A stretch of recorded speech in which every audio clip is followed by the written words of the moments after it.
So I think we want this guy to go right through there. Keep those trees will keep it from rolling. We definitely don't want it to hit the house. And I'll be doggone if all of a sudden the wind's not picking up. So we got to get this sucker down. Crap, like in the next 5 minutes.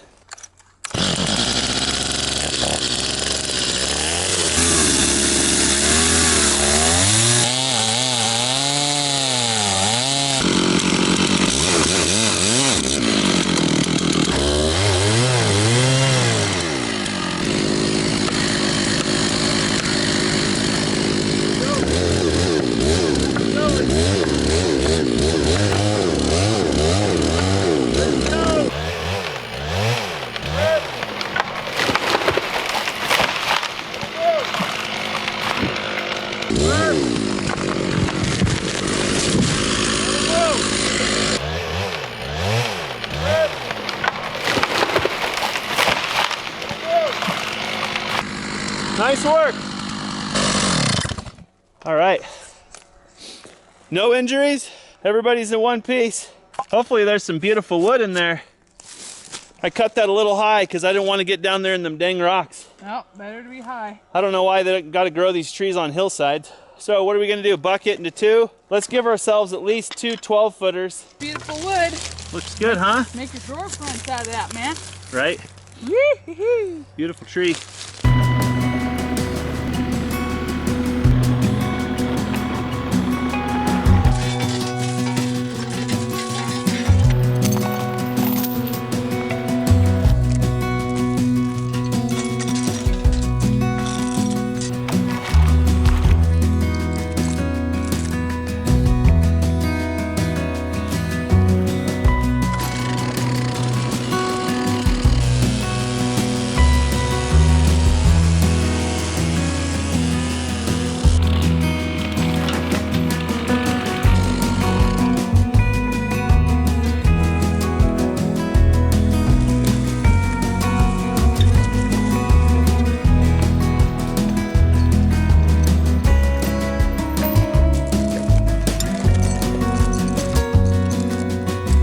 Okay, up a little bit.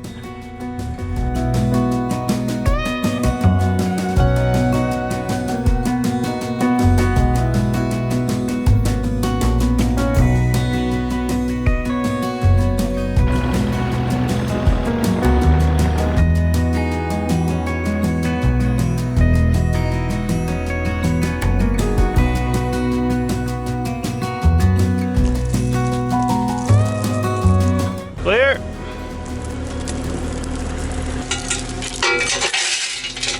Hey.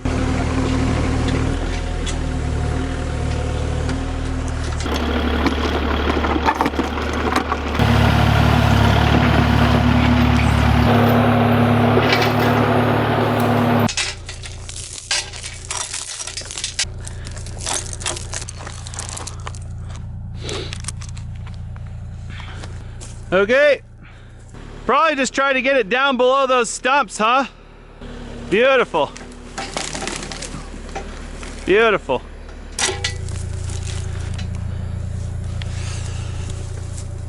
Give that a try. I'd motate your way down first, yeah, then give her hell.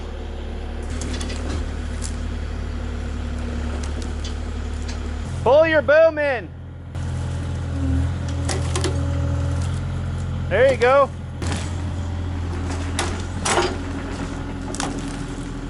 Oh, stop.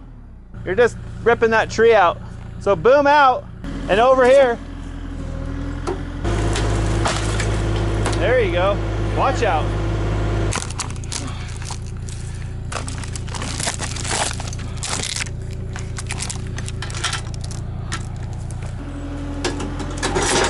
There you go. That'll do.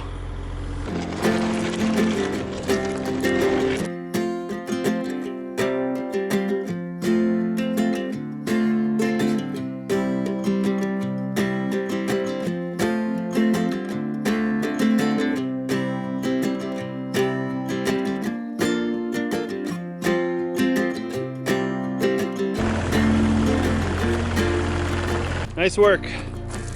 Yeah. House is in one piece. That's always a good day.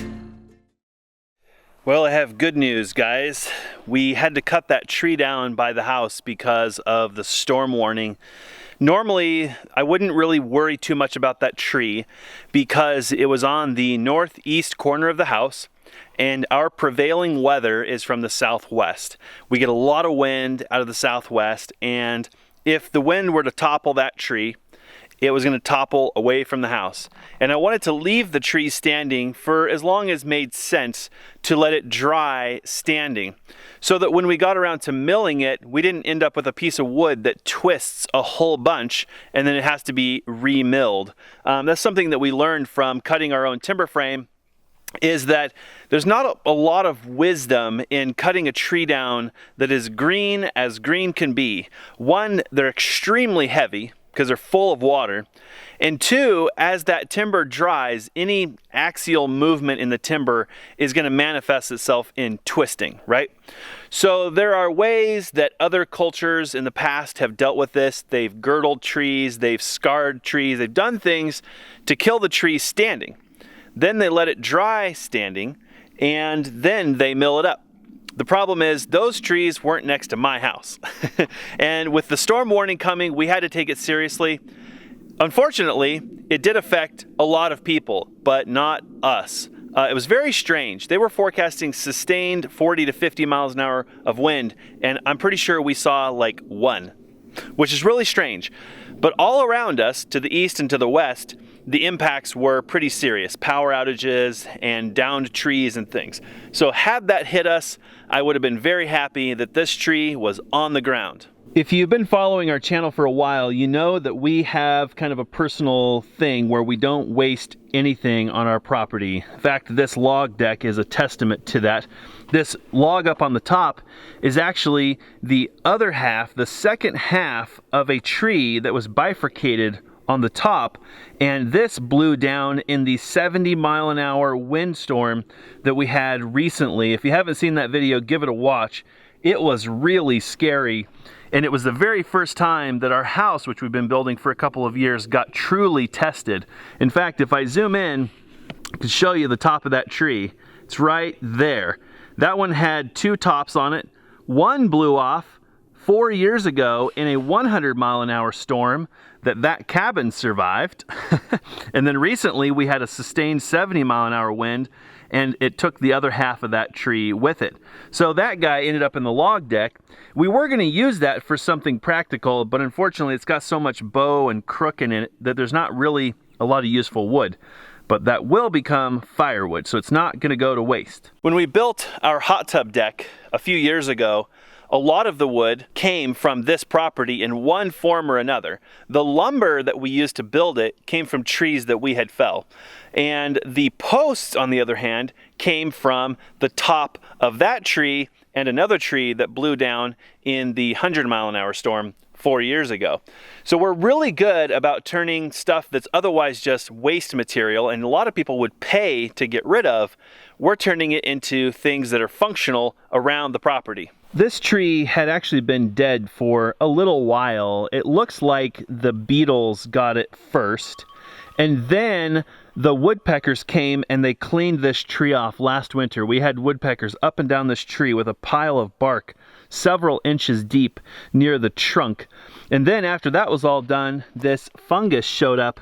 I mean, a telltale sign that the tree is dead. Another reason I wanted to leave this tree for a little while and not cut it down immediately and use it immediately is that something really beautiful happens to a lot of these pines if they're beetle kill. This bluing that you see in the wood here is a process of a bacteria or a fungus or something like that that's actually carried on the beetle.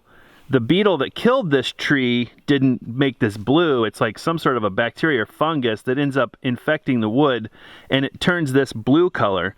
So whenever you have a beetle kill pine tree, odds are highly likely that you'll end up with blue pine.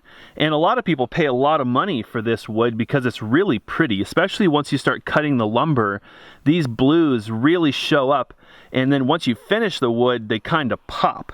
I don't think that you're always guaranteed to get blue when you have a beetle kill, but most of the time it's true. And a lot of the pine that we have cut down around here, because it died from beetles, does have the bluing in it. And that to me makes the wood go from just kind of whatever wood to some sort of beautiful finish type wood. It's really common for people to buy this wood in tongue and groove and to use it for cladding and things like that. It's not a very good structural wood, but it is a beautiful finish wood. It is a soft wood, so it's not really great for countertops or flooring per se. It does make more decorative wood. But I'm happy to report that when we cut the tree down, part of the reason we cut it down is we were worried that there may be some rot or decay in the trunk, posing additional risk to the house. But I'm happy to report that when we cut it down, we found out that the tree is actually super solid from the bottom all the way to the top. It's not uncommon when you cut a tree down like this on a hillside, especially, for the very weight of the tree to just snap it in multiple pieces. I mean, that's not ideal, but it does happen, especially on a dead tree. They tend to just kind of break. This tree broke, but only near the top. And so we end up pulling out the top two chunks that just snapped off. This upper piece is just going to turn into firewood. It's too small to do anything with. It's almost mostly branches. But the piece right underneath of it looks like it's probably about 8 feet long or so. And once it's limbed up, it actually will probably make good stock to hit it with the chainsaw mill, and we can make some posts out of it. That's exactly what we did on our hot tub deck.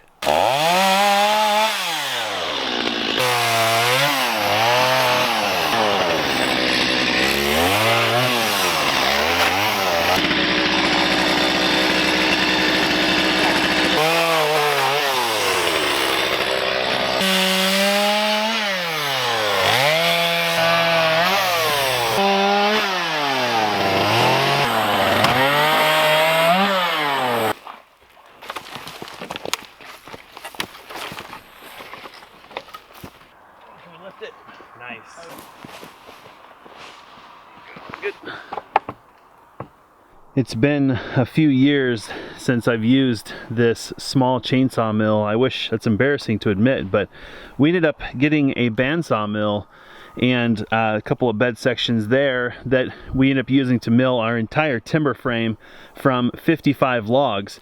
And pretty quickly, we just didn't have a use for the mini mill. It's not that we didn't have a use for it, it just didn't make sense for that particular job. And for this type of thing, that's almost perfect. I mean, almost. I think for a lot of people who don't sawmill every single day, it just doesn't make sense to buy a $5,000 to $10,000 sawmill. I mean, as amazing as they are, it comes with a lot of problems. And that's a video I want to do another time. But for this type of project, it's great because two of us carried that little log over here onto a set of sawhorses. This little mini chainsaw mill, I think, is just shy of 150 bucks, and it comes with a set of rails that you mount to a piece of lumber. And as long as you've got the piece of lumber, you basically have everything you need to create a chainsaw mill. So this is the piece of lumber with the guide rails mounted to it, and all we have to do is attach that to the log, and with some wizardry, some hard work, we can turn this hunk of kind of broken log into something super useful. So I'm kind of excited to do this because I haven't used this chainsaw mill in a long time. That little chainsaw can run this chainsaw mill. So if you have a chainsaw at all, if it's decent size, decent quality, you're totally going to be able to do it.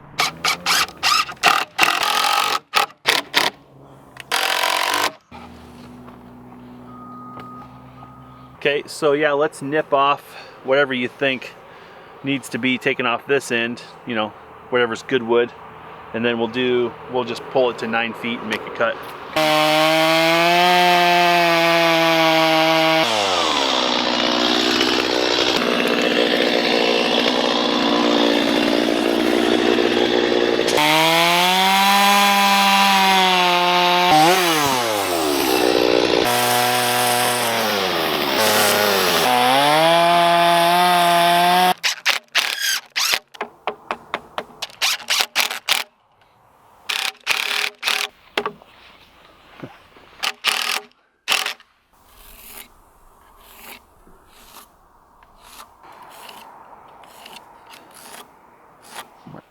Perfect.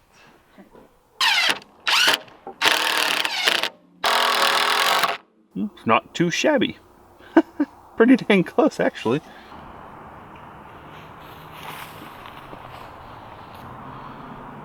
So we're ready for our first cut, and this cut's really important, but it's also the most difficult because you're basically using these little cleats, or whatever you want to call them, I'm not really sure, to set the board height, this little guy. And the board is currently sitting on this because if it were to sit on the log, you can see that there's a gap between the log and the board there. We did that because these boards want to rock and it'll just make a horrible mess. So with this mill, we're going to use that cleat for the first cut, and that board is resting nice and neat on there. This is level. We know that that's perpendicular and we've set the depth there. But what's going to happen is this board is going to end up bearing or sitting on this cut. So if we get this cut wonky like that, and all of our future cuts are going to be wonky. So taking our time to get this really laid out good and nice and stable will make this cut super good, and then after that it gets really quick and easy.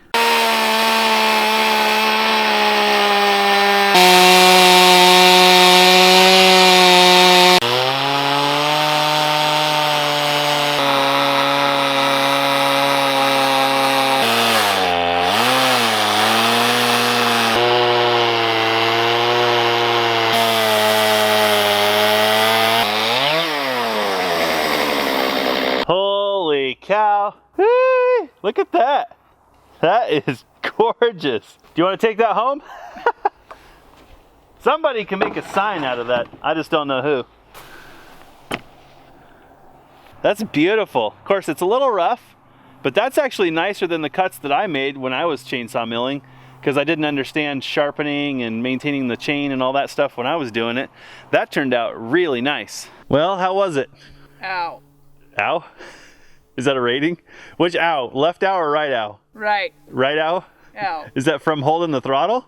No, it's from trying to push. Oh, pushing on it, yeah. It's a weird feeling. So you've run the bandsaw mill, right? So what's the comparison here? Just their 2-second comparison. Yeah, no contest. It's a lot of work, huh? This is a lot of work. One cut. That was 8 feet or 9 feet, right? That took you all of 10 minutes. Yeah. That's a foot a minute. Where the bandsaw mill would have been through that in 30 seconds. Yeah, it's a lot of work, huh?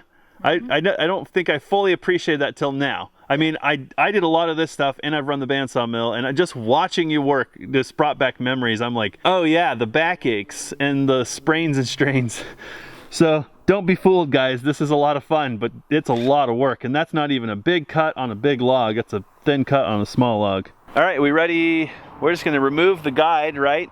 And then roll the log, and then you probably want me to take a turn, huh? Yes. Okay. We'll just set that off. We need to take those cleats off. Go. So, it's so funny cutting 3.5 inches out of this log. It looks wasteful on this side, but it's gonna be a squeeze. This is kind of sawmilling 101, is seeing the timber within the log. So 3.5 is there. So because we have a flat spot, if I make a cut here, it's going to be crazy deep. Whereas if I kind of average that, I'll get equally deep cuts on both sides instead of having this crazy wonky cut. So I think I'm going to make an imaginary cut over here. We're going to end up picking up more of the heart, but that's okay. So let's go with an imaginary cut like right there. So then 3.5 inches away, we're going to be cutting right here. So it's a little bit less out here in the deep part of the tree, something like this versus something like this. Okay, so that's pretty good there. So let's drive that screw. Okay, good, about right there.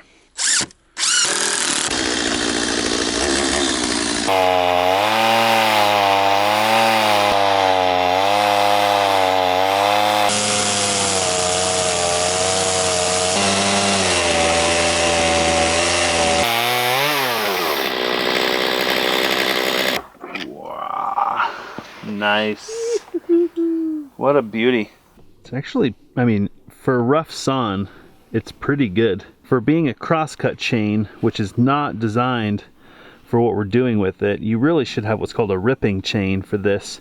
And that's part of why we're getting so many score marks, is this chain is not made for this, which is part of why it's so much work too. Ripping chain does a much better job going with the grain than a crosscut does, right? A crosscut saw is meant to cut like firewood, and we're cutting, you know, with the grain, so not too shabby. 2 cuts down. I think it's time to put our heads down. One of us. Rock, paper, scissors? All right, fine, I'll do it. Knock out the last 2 cuts, and hopefully you guys are starting to see that 4x4, which is gonna end up being 3.5 by 3.5, coming out of this tiny little piece of tree. I have to say that after having run the bandsaw mill for so long, for a month, and milling that timber frame, highly precision timbers, and working with big logs, I feel like this chainsaw milling thing is like no big deal. It is just a matter of patience, realizing that you're cutting a 1/2 inch kerf, not an 1/8 inch kerf. So you're removing a lot of wood. We're creating a lot of sawdust.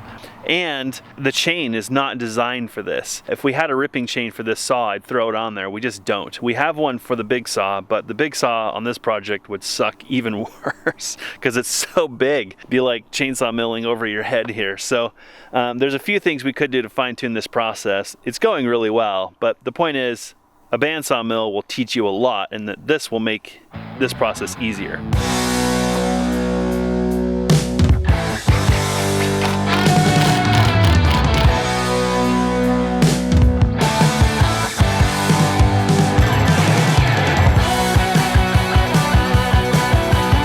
You want another turn on the chainsaw mill ride? All right, Tag, you're it.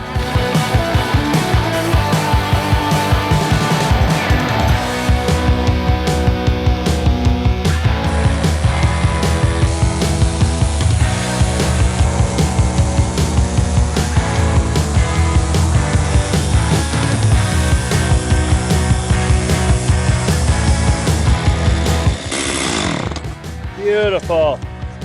Nice one. Oh, yeah. Wow.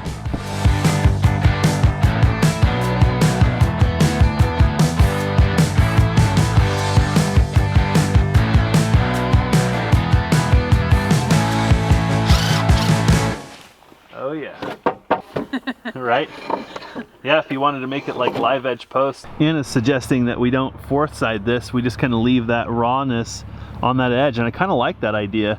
That's actually what we did on the hot tub deck. If you go up there and look at them, they're actually 3-sided like this, so that you've got a place to notch and half lap the post, but on the outside it's just totally raw, and it works because you can put your balusters between the flat sides so you can screw them and do whatever you need to do, and it kind of just looks super organic that way. Well, I think our lines tell a pretty good story, but let's just see how we did for square. It's decent.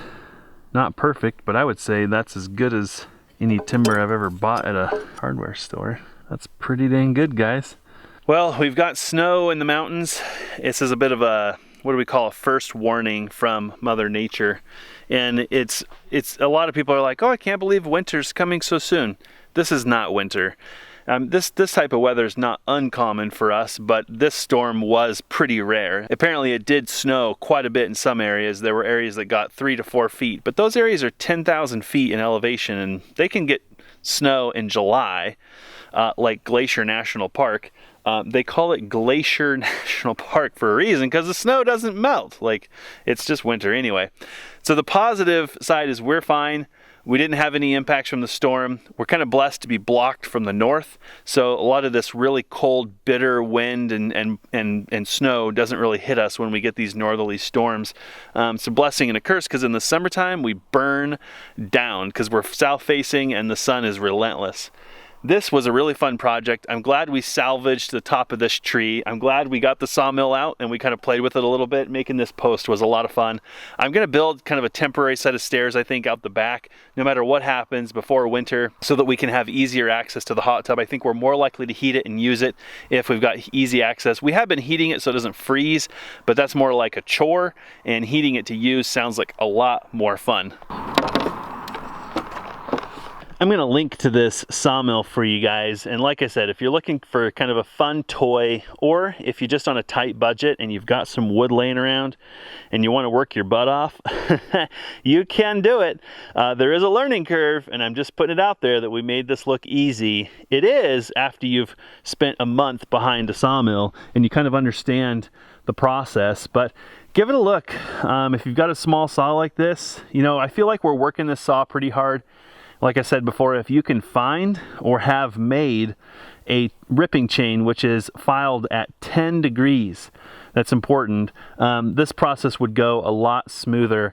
But the bad thing about that is you're not going to be able to sharpen that chain unless you've got a 10-degree file, because most files are set for 30 degrees. So it creates all kinds of problems, but hope you guys had fun with us. I think Anna and I really enjoyed the beauty of this wood, making some good blue sawdust, and I think once we get those installed, we're going to really enjoy looking at them until we tear them apart and put a permanent deck on the house. So the question is, where do we put this? Till then, we want it protected, right? Maybe we cut it to length or put it inside? Put it inside. That's the answer.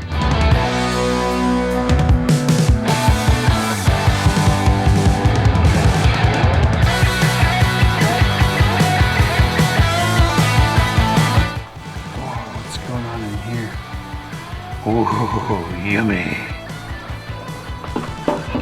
It's a tomato, corn, basil salad, but I added cucumbers because why not? Because we don't have a lot of corn. Nothing in there is from a grocery store. Wow. The cucumbers are from Anna's neighbor. Yeah. Tomatoes are from our garden, basil's from our garden. And the corn. The onions from a local farm, and the corn is from a local farm. Oh my goodness. But wait, Those in are case you're not salivating. farmer's market sweet potatoes Oof, and it's toasty in there. farmer's market potatoes.